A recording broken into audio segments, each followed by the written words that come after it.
이스라엘아 들으라. 우리 하나님 여호와는 오직 유일한 여호와이시니 너는 마음을 다하고 뜻을 다하고 힘을 다하여 내 하나님 여호와를 사랑하라.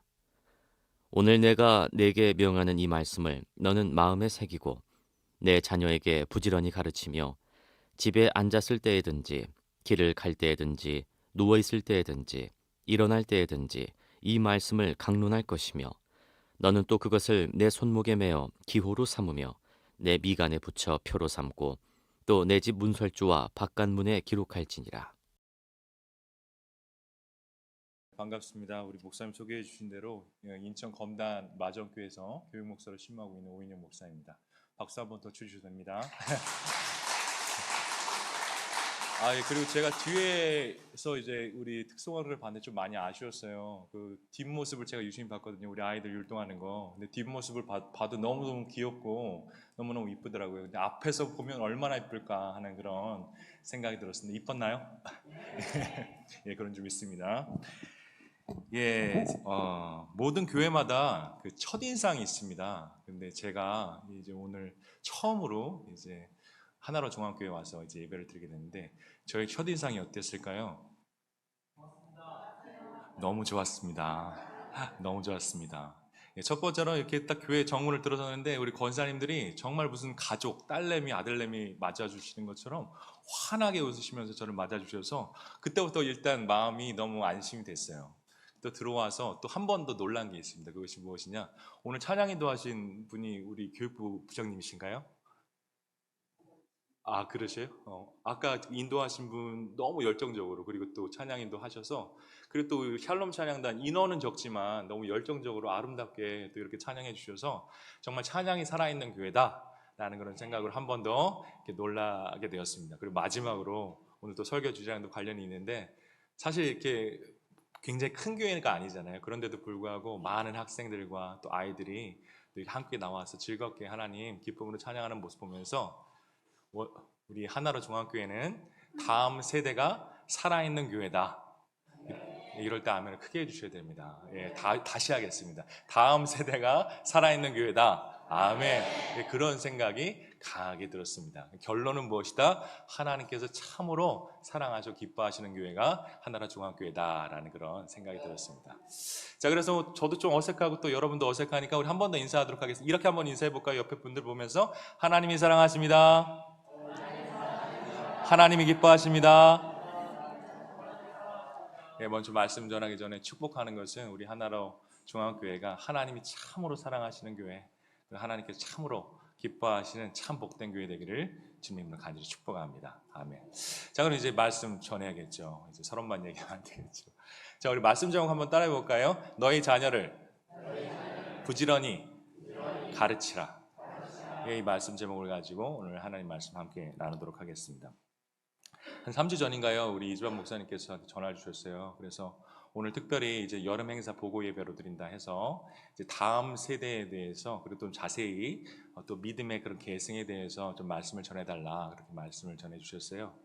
그래서 제가 무슨 말씀을 전할까 하는데 고민은 많이 하지 않았습니다. 왜냐하면 성경이 우리에게 가르쳐주는 다음 세대를 향한 우리가 어떻게 그들을 교육해야 되고 또 우리가 어떻게 그들에게 무엇인가 물려주어야 하는가 그거에 대해서는 성경이 너무나도 분명하게 우리에게 말씀을 전하고 있기 때문이에요. 그리고 가장 분명한 말씀이 오늘 우리가 읽은 신명기의 말씀이라고 할 수가 있습니다.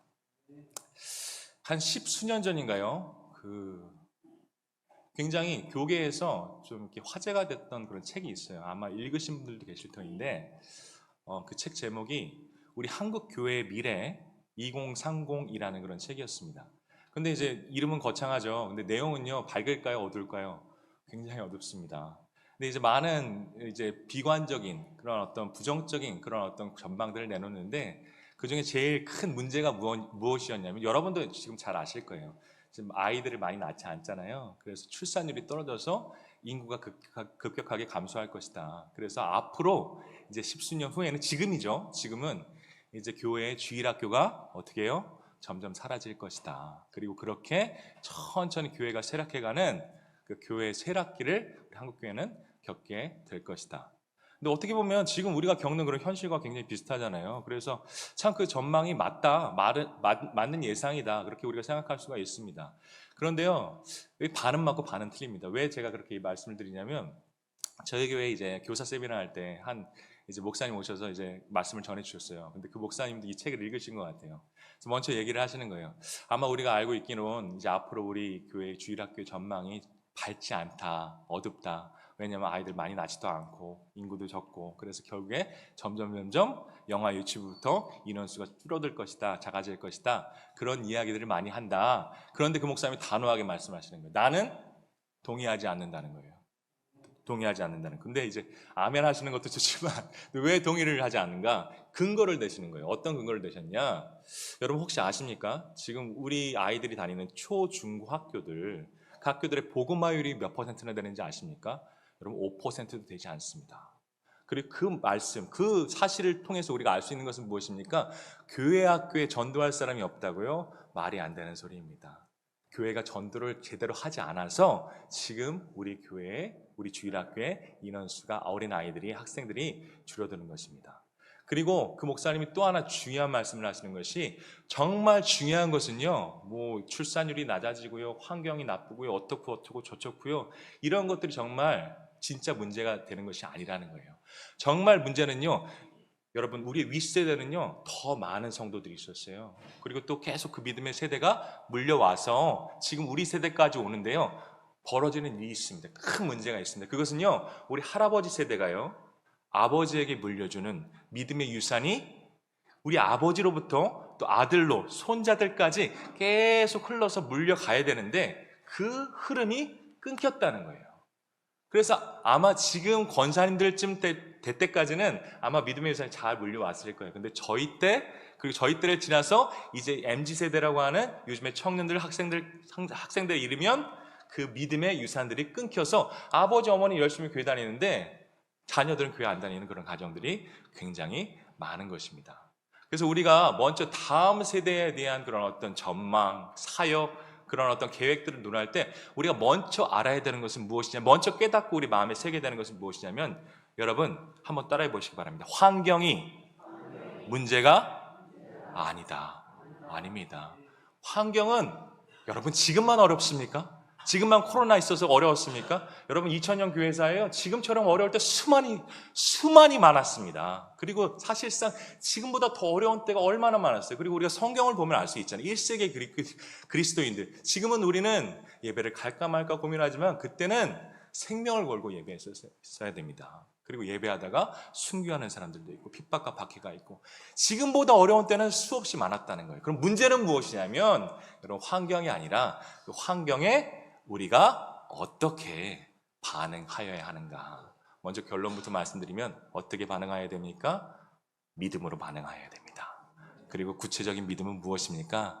여러분 우리 삶에요 항상 문제는 있어요. 항상 삶의 파도는 밀려옵니다. 그런데요 여러분 이 한 가지만 항상 기억하십시오. 이 한 가지만 항상 기억하세요. 이것도요 어떤 믿음이냐면, 우리 신앙의 선배들 1세기 때부터 지금까지 모든 시련을 이겨낸 그 모든 신앙의 선배들이 그 시련을 이겨내고 승리하고 세상 가운데 하나님의 나라를 세울 수 있는 힘의 근원이었습니다. 그것이 무엇이냐? 맞습니다. 나의 삶의 문제가 큽니다. 나의 삶의 문제가 어렵습니다. 나의 삶에 끊임없이 밀려오는 삶의 파도들이 두렵습니다. 무섭습니다. 그러나 주님은 그 모든 문제보다 크시다. 주님은 그 모든 삶의 파도 위에 서 계시다. 그 주님, 삶의 파도 위에 서 계신 주님, 우리의 삶의 모든 문제보다, 우리 사역의 모든 문제보다 크신 주님을 우리가 항상 바라본다면, 여러분 어떤 환경과 문제들 가운데서도요 저는 믿습니다. 우리 교회는요 부흥할 수 있습니다.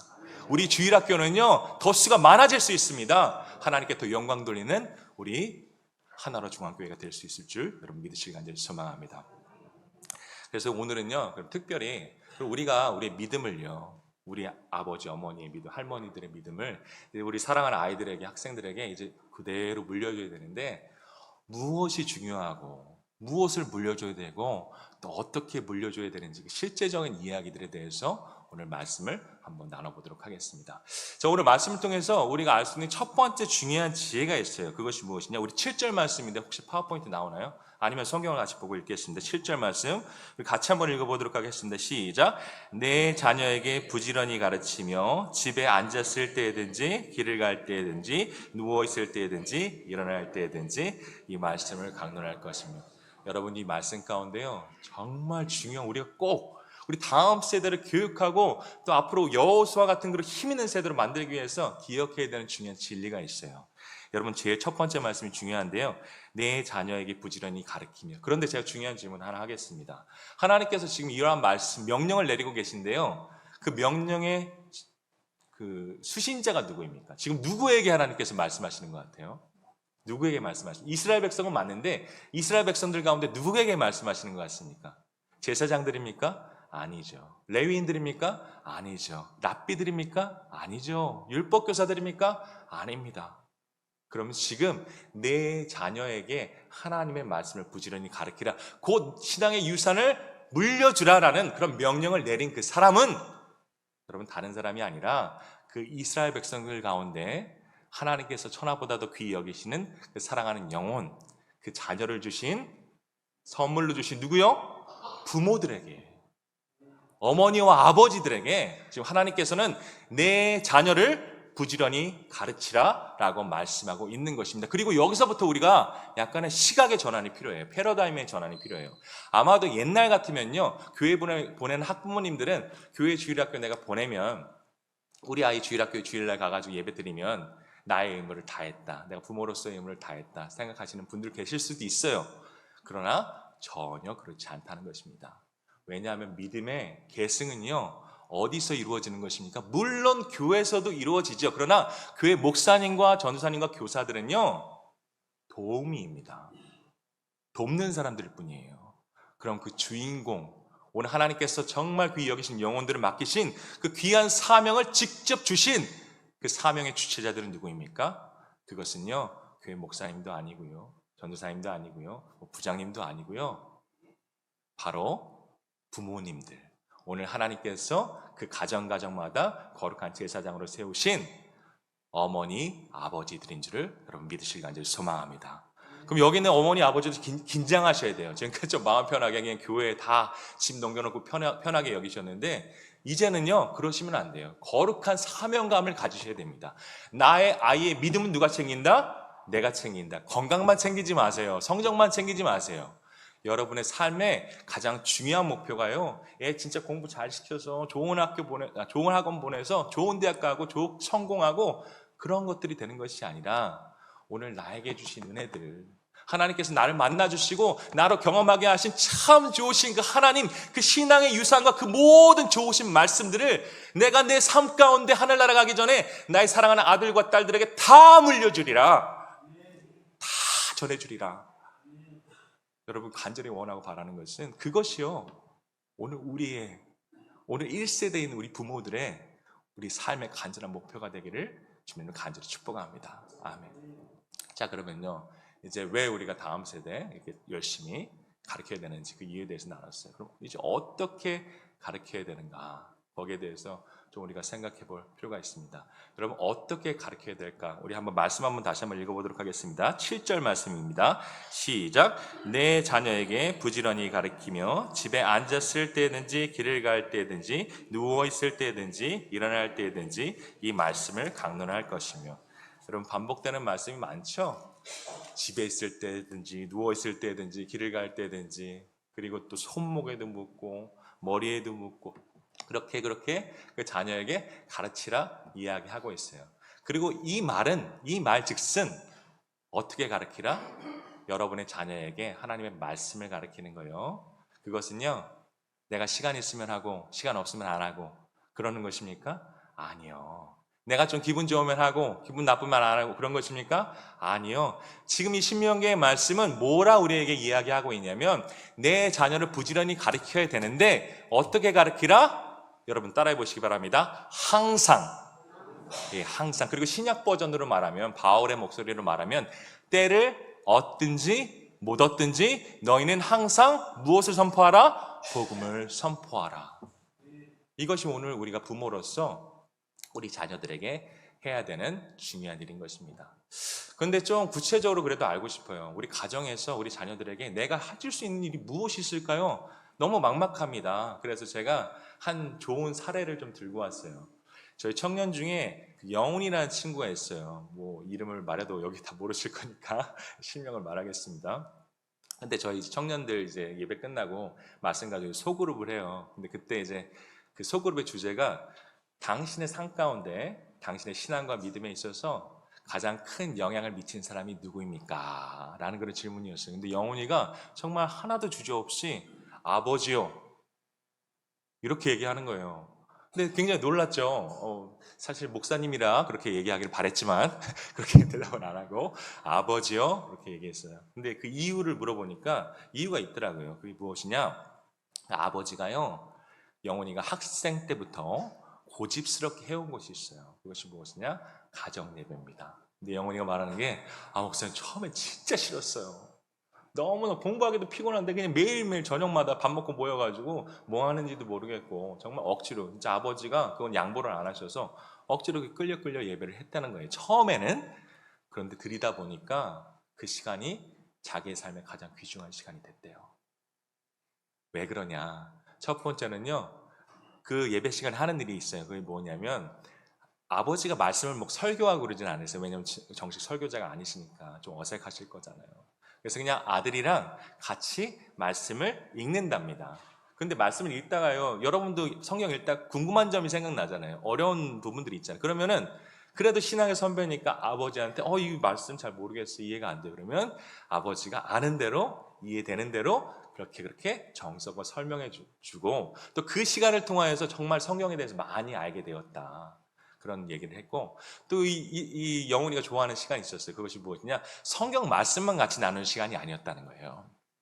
아버지가 끊임없이 틈만 나면 하시는 말씀이 있는데 그것이 무엇이냐? 젊었을 때 내가 하나님을 어떻게 만났고 하나님께서 나에게 어떤 은혜를 주셨고 나의 삶에 고비고비가 있었는데 영훈아 그거 아니? 아빠 정말 힘들었어. 죽을 것 같았어. 근데 하나님께서 아버지를 붙드시고 지키시고 지금까지 가장 좋은 길로 선한 길로 인도하셔서 아버지가 지금 여기까지 올 수 있었어.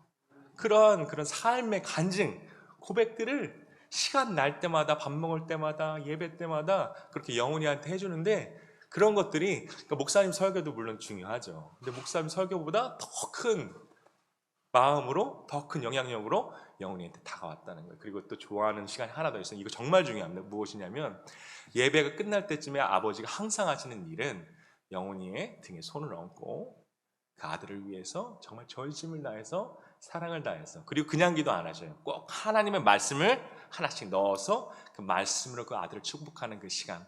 그 시간이 매일매일 하루가 이틀이 되고 이틀이 3일이 되고 일주일이 되고 한 달이 되고 1년이 되니까 영훈이도 놀라는 거예요. 그렇게 아버지와 함께 성경을 읽고 아버지의 간증을 듣고 아버지의 기도를 매일매일 그렇게 받으니 어떻게 됐다? 나의 신앙이 어느새 성장하게 됐고 하나님을 더욱 사랑하게 됐고 그리고 정말 아버지 또 꿈이 생겼대요. 이게 무엇이냐면 앞으로 자기도 결혼하면 이제 자식을 낳을 거잖아요. 근데 자기 자식에게 나의 아버지 같은 그런 신앙 선배가 되어주고 싶다라고 그렇게 이야기를 하더라고요. 목사보다 나아요, 그죠? 근데 제가 이 말씀을 드리는 이유가 있습니다. 여러분, 제가 이 부모님이 우리 신앙의 전승의 주체입니다. 라고 하면 부담부터 확 되실 거예요. 내가 뭐부터 시작해야 되지? 뭐를 해야 되죠? 뭔 대단한 일을 해야 되지? 근데 제가 말씀드리는 거예요. 대단한 일이 아닙니다. 굉장히 어려운 일이 아닙니다. 이미 여러분이 다 잘 아시는 일입니다. 여러분 매일매일 가정 예배 드리시면 좋고요. 여러분의 자녀와 함께 무엇을 읽으십시오? 성경을 읽으십시오. 그리고 여러분이 또 설교 때 들으신 거, 성경 공부하면서 들으신 거, 배우고 깨달은 모든 것들을 아낌없이 다 가르쳐 주십시오. 그리고 틈만 나면요, 저는 이런 소망이 있고요, 이런 기도 제목이 있어요. 우리 집에서도요, 우리 식탁 가운데요, 야, 너 성적 얼마나 나왔어? 등급이 뭐야? 뭐 이런 얘기가 나오는 것이 아니라, 야, 너 아니? 아빠, 하나님 그때 이렇게 만나주셨어. 너무너무 감사했어. 너무너무 고마웠어. 근데 그래서 하나님 사랑하는 거야. 이와 같은 엄마의 간증과 아빠의 간증과 또 엄마 아빠의 간증만 있겠습니까? 아들도 예배하고 수련회하고 그렇게 찬양하면서 하나님 만나는 그런 간증들이 있을 거예요. 나 이번에 수련 가서 이런 경험을 했어. 아빠 이거 뭐야? 엄마 이거 뭐야? 이와 같은 하나님을 만나는 놀라운 경험들이 우리의 모든 가정의 식탁 가운데서 나눠지는 저와 여러분의 참 복된 삶이 되기를 간절히 축복합니다. 조금 아쉬워서 한 가지만 더, 우리가 부모로서 우리 자녀를 기르는 때 중요한 한 가지 더 말씀드리고 다음 주제 마지막 주제로 넘어갈게요. 자, 여러분, 우리 감리교회에 그래도 제일 유명한 분이 계세요. 누구겠습니까? 존 웨슬리, 요한 웨슬리 목사님이시죠. 왜냐면 우리 감리교회 시작이 됐으니까. 정말 훌륭한 일 많이 하셨어요. 그리고 그 18세기 영국 정말 어두운 때였습니다. 정말 죄가 창궐한 소돔과 고모라 같은 때에 혜성같이 나타나서 정말 더러운 그런 어떤 문화와 그 모든 것들을 다 정리하고 오히려 그 어려운 시기에 하나님 기뻐하신 부흥을 일으켰던 놀라운 지도자, 영적 지도자가 우리 요한 웨슬리 목사님이세요. 근데 요한 웨슬리 목사님만 우리가 알면 안 돼요. 요한 웨슬리 목사님을 만들어낸 숨은 조력자, 아주 위대한 조력자가 있습니다. 그분이 누군가요? 요한 웨슬리의 어머니 수산나입니다. 근데 수산나는요, 별명이 있어요. 홈스쿨링의 여왕입니다. 홈스쿨링의 여왕. 학교 안 보냈어요. 물론 그때 보낼 학교도 없었지만, 근데 이 수산나 이 사모님이, 왜냐하면 목사님 사모님이니까, 그 자녀가 13명이 있었어요. 놀라지도 않으시네요. 네. 다 집에 13명씩 자식이 있으시죠? 그래서 그러시는 거죠. 근데 13명이나 있었어요. 그런데 정말 이 엄마가, 수산나 엄마가 정말 목숨 걸고 그 자녀들을 위해서 하는 일이 있었어요. 그것이 무엇이냐? 물론 하루에 한 번씩 꼭 저녁을 먹고 온 가족이 모여서 가족 예배를 드립니다. 그거 외에요, 1시간씩요, 모든 아이들한테 1시간씩요, 특별 과외를 했어요. 특별 과외, 엄마가 해주는 특별 과외. 근데 여러분 궁금하지 않으세요? 뭘 가르쳤을까요? 국영수를 가르쳤을까요? 사탐, 과탐을 가르쳤을까요? 전혀 그렇지 않죠. 무엇을 가르쳤냐? 여러분 아까 말씀드린 대로 하나님의 말씀을 가르쳤어요. 하나님의 말씀을 가르치고 거기서 그치는 것이 아니라 또 아이들이 궁금한 것들이 있잖아요. 그럼 아이들이 이제 궁금한 것들 질문을 답해주고 또 형제들끼리의 관계에 있어서 문제들 상담도 해주고, 그리고 마지막에는 어떻게 해요? 그 아이들을 위해서 하나하나 다 축복의 기도를 해주는 그 13번의 개인 과외를 어떻게 했다? 평생 동안 그 아이들이 자라면서 평생 동안 그렇게 했다는 거예요. 근데 여기서 우리가 꼭 알아야 되는 것이 있어요. 궁금해야 되는 것이 있어요. 그러면 그 수산나 어머니는, 여러분 아들 한두 명 있어서, 자녀 한두 명 있어서 그들 가르치는 것도 정말 힘들고 어려운 일인데 13명이나 되는 그런 자녀들을 다 1시간씩, 매일 1시간씩 그렇게 왜 그 수산나 어머니는 그렇게 애를 써서 가르쳤을까요? 애를 써서 섬겼을까요? 애를 써서 그렇게 가르쳤을까요? 그 이유는 단 하나입니다. 수산나 어머니의 교육에 아주 중요한 목표가 있어요. 그것은요, 그 아이들 잘 공부시켜서 판검사 되는 거, 나중에 커서 성공하는 거, 굉장한 일들을 이루고 편안하게 잘 아무 문제 없이 사는 거, 물론 모든 부모들이 다 그걸 바라겠죠. 아마 수산나 어머니도 그런 바람은 있었을 거예요. 그러나 그것과 비교할 수 없는 가장 중요한 목표가 있었어요. 그것이 무엇이냐? 그 모든 자녀들을 따라해 보시기 바랍니다. 참 그리스도인 만드는 것. 예. 이 목표를 가지고 평생 동안 그 노력을 하신 거예요. 이 목표를 가지고 평생 동안 그렇게 그 자녀들을 열정으로, 열심으로 가르치셨던 거예요. 그리고 하나님은 정직하신 분이십니다.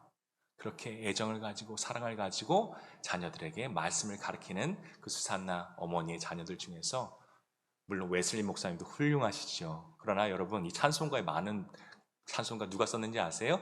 웨슬리 목사님의 동생인 찰스 웨슬리가 썼습니다. 정말 그렇게 유명한 찬송가 작곡가, 목사도 여러 나왔고요. 목사가 아니라도요, 이때 감리교회가 처음 시작되었거든요. 그런데 그 감리교 교회 안에서 정말 그 모든 사역들을 굵직굵직하게 묵묵하게 감당하는 하나님의 일꾼들로 그 수산나 어머니는 그 모든 자녀들을 잘 길러낼 수가 있었던 것입니다. 그래서 간절히 바라고 축복하는 것은, 여러분의 자녀 교육에 있어서 여러분의 목표가 무엇입니까? 사실 저도요, 우리 아이들 공부 잘하기 바랍니다. 우리 아이들 성공하기 바라고요. 우리 아이들 좋은 대학 가기 바라고요.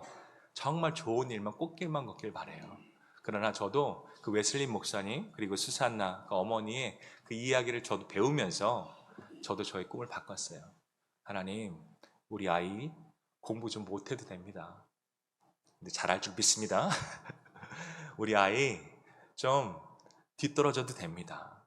조금 뒤쳐져도 됩니다. 그러나 한 가지만은 양보할 수 없는 것이 우리 아이가 사람 볼 때가 아니라 하나님 보실 때, 하나님 보실 때 참 아름다운 하나님의 자녀가 됐으면 좋겠습니다. 하나님 보실 때 참 기쁨이 되고 자랑이 되는 참 그리스도인 됐으면 좋겠습니다. 그리고 저희 아내와 막 얘기하고 그래서 그런 목표를 가지고 오늘도 우리 부부는 열심히 저희 두 딸내미를 키우고 있습니다. 예, 그래서 간절히 바라고 하는 것은 우리 모든 가정 하나님께 복 받는 가정. 그래서 우리 가정 가운데 그 모든 자녀들이 하나님께 귀히 쓰임 받는 그런 놀라운 가정 되기를 간절히 축복합니다. 그러기 위해서 여러분이 해야 될 일은 열심히 부지런히 하나님의 말씀을 가르치는 것, 그리고 그 아이들을 위해서 날마다 그렇게 기도하는 것인 줄 여러분 믿으시길, 기억하시기를 주님은 간절히 소망합니다. 자, 우리 한 가지만 더 나누도록 하겠는데요. 아까 우리 말씀을 나눌 때 하나님께서 강조하신 것이 있었어요. 항상 너희는 때를 얻든지 못 얻든지 말씀을 전파하라. 근데 말씀은 되게 은혜로워요. 근데 여러분 항상 그렇게 말씀을 전하는 것이요, 쉬울까요? 어려울까요? 쉬우면 제가 얘기도 하지 않겠죠. 여러분 마태복음 13장에 보면요, 예수님께서요 씨 뿌리는 자의 비유의 말씀을 하십니다. 씨 뿌리는 자의 비유. 그런데 그 말씀을 우리가 좀 이렇게 오해할 때가 있어요. 예수님께서 정말 강조하고 그리고 전하고 싶으신 메시지가 있는데 보통 우리는 그 말씀을 들을 때 어디에 초점을 맞춥니까? 밭에 초점을 맞춰요. 그래서 나의 밭이 어떤 밭인가? 길가인가? 돌짝밭인가? 가시덤불인가? 그래서 그렇게 느껴지면 회개하고 내 진짜 옥토가 돼야지. 이러이러한 많은 말씀들을, 설교들을 여러분 들어보셨을 것입니다. 근데 실상은요 그 씨 뿌리는 자의 비유는요, 여러분 그 전에요, 이 비유의 말씀을 하시기 전에 예수님께서 그 제자들을 둘씩 어디로 보내십니까? 각 마을로 보냈어요. 그리고 그것이 뜻하는 것이 무엇이냐면 이제부터는 그 제자들이 독립적으로 예수님 없이도 복음을 전하고 사역을 할 수 있도록 길을 열어주신 거예요. 허락해 주신 거예요. 근데 여러분 제가 간단한 질문 한번 해보겠습니다. 그렇게 의기양양해서 그 제자들이 나갔을 거예요. 근데 그 모든 사역이요 정말 잘 됐을까요? 막 복음을 전하면 다 막 믿고 막 베드로가 전도하면 막 5천 명이 믿었던 것처럼 막 부흥의 역사가 그렇게 일어났을까요? 아니요, 정반대죠. 여러분 기억나십니까? 예수님께서 가시는 곳마다 환영받으셨습니까? 그 모든 사람들이 예수님의 말씀을 잘 들었습니까? 아니요, 정말 속된 말로 더럽게 안 들었잖아요. 근데 예수님의 말씀도 그렇게 안 듣는 사람들이, 예수님의 권위도 그렇게 무시하는 사람들이 예수님의 제자들이 와서 복음 전하면 그걸 잘 듣겠습니까? 그러니까 가는 곳마다 제자들이 경험하는 것은 좌절과 낙심인 거예요. 나는 열과 성의로 사랑하는 마음으로 복음을 전했는데 저 사람은 획 돌리고 나의 마음에 상처를 주고 거절하고. 그래서 다시 돌아온 제자들의 모습은요, 승전 장군의 모습이 아닙니다. 패전병의 모습, 어깨가 축 처져서 상처와 그리고 낙심으로 가득 차 있는 그런 제자들의 모습인 것입니다. 그리고 예수님께서는 그 제자들을 위로하시기 위해서 씨 뿌리는 자의 비유를 하신 거예요. 그리고 어떤 메시지냐? 그래, 알아. 너희가 말씀 전할 때 열심히 전했지. 그런데 많은 사람들이 너희들의 말에 귀를 기울이지 않는 것 안다. 돌짝밭 같은 사람들이 있지. 길가와 같은 사람들이 있지. 가시덤불과 같은 사람들이 있지. 그래서 너희가 너무나도 실망이 되고 내가 하는 모든 일이 다 헛일인 것 같고 그런 생각이 드는 것 나도 안다. 그러나 예수님의 중요한 메시지는 그 다음입니다. 그러나 너희가 그럼에도 불구하고 오늘도 소망을 가지고 끊임없이 항상 말씀을 전파해야 되는 이유가 있다. 그것은 무엇이냐? 다 돌짝밭이 아니라는 거예요. 다 가시덤불이 아니라는 거예요. 여러분 다 길가 같은 마음이 아니라는 거예요. 어떤 마음이 또 그 가운데 있습니까? 옥토의 마음을 가진 사람이 그 가운데 반드시 있다는 거예요. 그래서 그 사람이 한 사람이든 두 사람이든 하나님께서는 그 말씀의 씨앗을 받은 그 사람을 통하여서 큰 역사, 30배, 60배, 100배 하나님의 나라를 이 땅에 세우시는 놀라운 역사를 그를 통해 이루어내신다. 그러니까 너희는 낙심하지 말고 절망하지 말고 너희가 전하는 그 말씀 가운데 혹여나 그 말씀 받고 받아들이는 믿음을 가지게 되는 옥토가 있을 것을 항상 소망하며 기도하며 그렇게 오늘도 끊임없이 쉬지 말고 하나님의 복음을, 하나님의 나라를 전파하여라 라고 예수님께서 그렇게 말씀하시는 것입니다. 좀 이 말씀 들으니까 좀 말씀을 전할 맛이 납니까? 용기가 생기십니까? 제가 그 용기를 좀 더 복돋아드리기 위해서 한 가지 얘기를 더 하도록 하겠습니다. 미국에 굉장히 유명한 부흥사 목사님 계세요. 여러분 이름만 되면 다 아실 거예요. 무디 목사님이라고 계시죠. 근데 무디 목사님이 부흥사가 되기 전에 그를 전도한 숨은 공로자가 있습니다. 보스턴의 아주 작은 교회 캠벨 주일학교 선생님이에요.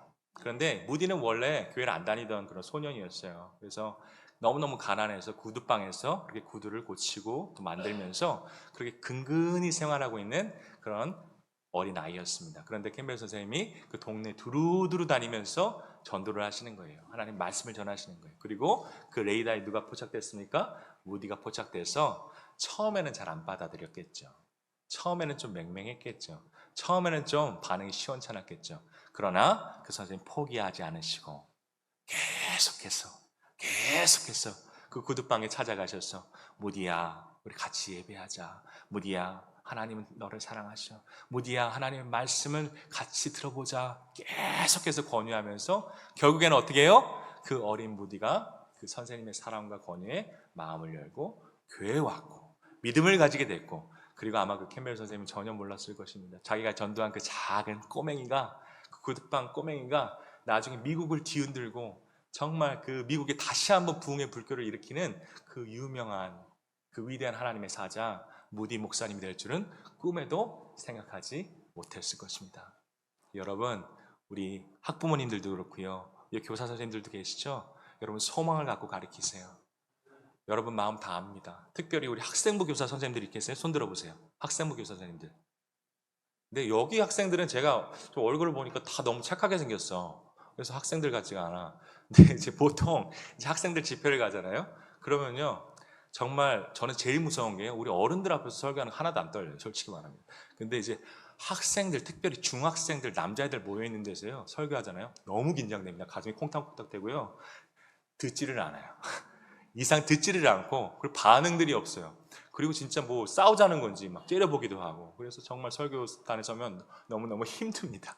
너무너무 힘듭니다. 근데 우리 여기 하나로 중학교 학생들은 다 얼굴이 너무 착해 보이는 것 같아. 아닌가 봐.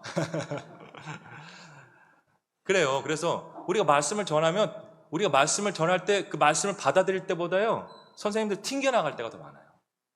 우리 선생님들 왜 지칠까요? 정말 사랑으로 다 쏟아붓고 말씀 가르쳤는데 말씀 맨날 튀어나오니까 결과가 안 보이니까 열매가 안 보이니까 지치는 거 아닙니까? 목사도 마찬가지입니다. 전도사도 마찬가지입니다. 근데 여러분 그럴 때마다요 우리가 믿음을 가져야 돼요. 그것이 무엇이냐? 내가 가르치는 그 아이들 중에 무엇이 있다? 옥토가 있다. 옥토가 있다. 그리고 나는 그 옥토를 위해서 여기에 부름받았다 라는 그런 소망을 가지고 오늘도 신나게 즐겁게 말씀을 가르치시고 섬기시는 우리 모든 교사 선생님들 우리 부모님들 되시길 간절히 소망합니다. 근데 여기서 끝나면 좀 찝찝해요. 왜냐하면 저도 좀 그런 마음이 들었어요. 왜냐하면 우리 정말 사랑이 풍성한 우리 선생님들은 이런 질문을 하실 거예요. 왜냐하면 목사님 그러면 돌짝박 같은 마음을 가진 애들은 어떻게 해요?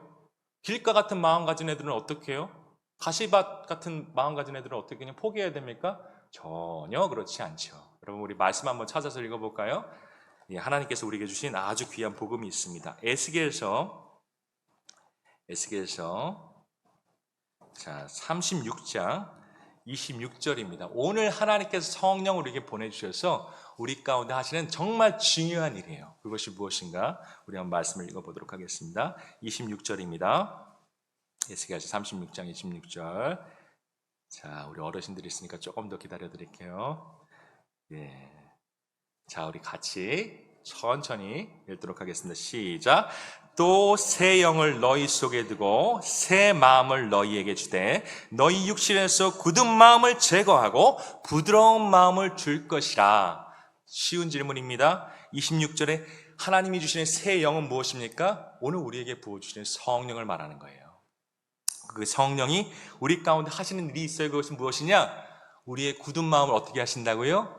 제거하신다고요. 그리고 하나님의 말씀이 들리는 말랑말랑하고 부드러운 마음으로 우리의 마음을 새롭게 바꿔주신다. 그리고 이것을 예수님의 비유의 말씀으로 좀 다시 한번 설명을 해볼까요? 성령님께서 우리에게 하시는 일은 맞아요.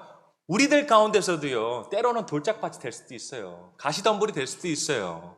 그리고 길가 같은 마음이 될 수도 있어요. 그러나 우리가 하나님께 구하고요, 찾고요, 문을 두드려서 하나님께서 우리 안에 성령을 내려주시면 성령께서 우리 안에 하시는 일, 우리는 할 수 없지만 하나님께서만 하실 수 있는 일, 그것이 무엇이냐? 여러분 마지막으로 한번 따라해 보시기 바랍니다. 힘차게 따라해 주시기 바랍니다. 갈아엎어 주신다. 맞아요. 돌짝밭일 수 있어요. 길가일 수 있어요. 정말 말씀이 안 들리는 답답한 그런 마음일 수도 있어요.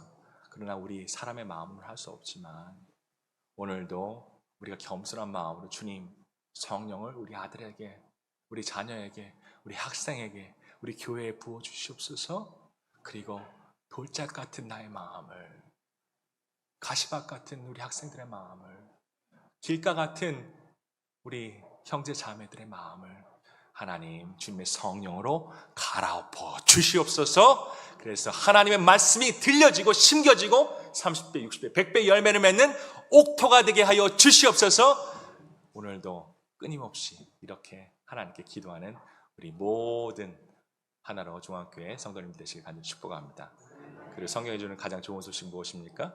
너희는 찾고 구하고 문을 두드리라. 그리하면 하나님께서 외면하신다? 아니요. 응답하신다. 그리고 그냥 응답하시는 것이 아니라 무엇으로요? 그냥 그런 것이 아니에요. 그냥 그런 것이 아니에요. 가장 좋은 것으로 너희 하늘 아버지께서 오늘도 변함없이 너에게 넘치도록 부어주시리라 성경은 우리에게 약속하고 있는 줄을 여러분 믿으시길 간절히 소망합니다. 그래서 설교 다 끝났습니다. 간절히 마지막으로 축복하는 것은 우리 하나로 중앙교회 지금도 너무너무 잘하고 계시지만 앞으로도 오늘 우리에게 주신 하나님의 말씀, 너희는 너희 자녀에게 부지런히 가르치라. 이 말씀을 아멘하고 온전히 하나하나 순종하여 가서 이 하나로 중앙교회 가운데 하나님께서 기뻐하시고 또 이 어려운 시대 가운데 하나님께서 크게 사용하시는 하나님의 놀라운 사람들이 일어나는 복된 교회 되기를 주님의 이름으로 간절히 축복합니다. 자, 기도하겠습니다. 하나님 아버지 감사합니다. 오늘도 하나님께서 너무나도 사랑하시는 이 귀한 교회 하나로 중앙교회에 와서 하나님 부족한 입술이지만 말씀을 나누고 은혜를 나누게 하심을 감사합니다. 오늘 하나님 주님께서 우리에게 말씀하십니다. 너희는 너희 자녀에게 부지런히 가르치라. 우리에게 많은 사명이 있지만 오늘 우리가 정말 전심으로 감당해야 되는 중요한 사명은 하나님께서 나에게 주신 그 은혜, 하나님께서 나에게 베풀어 주신 그 귀한 믿음과 은혜를, 그 신앙의 유산을 나의 사랑하는 자녀들에게, 다음 세대에게 물려주는 것임을 믿습니다.